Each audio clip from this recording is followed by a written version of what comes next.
اشتعلت منصات ومواقع التواصل الاجتماعي خلال الساعات الأخيرة على خلفية الجدل الواسع بشأن حقيقة وفاة الدكتور ضياء العوضي، الذي رحل في ظروف يكتنفها الغموض بدبي بعد مسيرة مثيرة للجدل بدأت من مدرجات كلية الطب وانتهت بقرارات رسمية بشطب اسمه من سجلات الأطباء. ضياء الدين شلبي محمد العوضي ولد عام 1979 داخل أسرة أكاديمية. تخرج في كلية الطب بجامعة عين شمس بتقدير امتياز مع مرتبة الشرف. بدأ مسيرته المهنية في تخصص التخدير والعناية المركزة وعلاج الألم. تدرج في العمل الأكاديمي حتى وصل إلى درجة أستاذ مساعد بقسم الرعاية المركزة. استمر في العمل الجامعي حتى عام 2023. ضياء الدين شلبي محمد العوضي ولد عام 1979 داخل أسرة أكاديمية.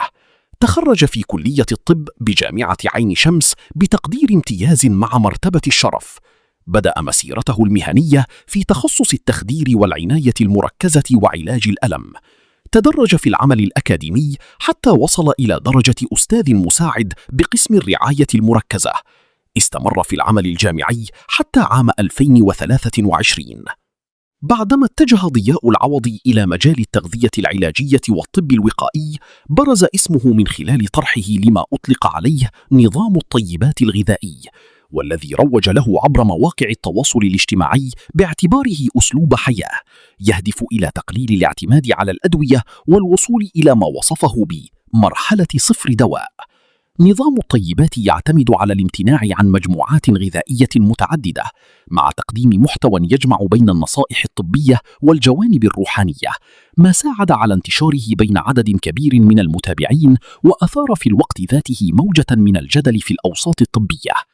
واجه العوضي انتقادات حادة من مؤسسات طبية ورواد الطب داخل وخارج مصر، إذ اعتبرت أن أفكاره تفتقر إلى الأدلة العلمية والتجارب السريرية الموثوقة، محذرة من خطورتها خاصة على أصحاب الأمراض المزمنة مثل السكري والأورام وأمراض الكلى.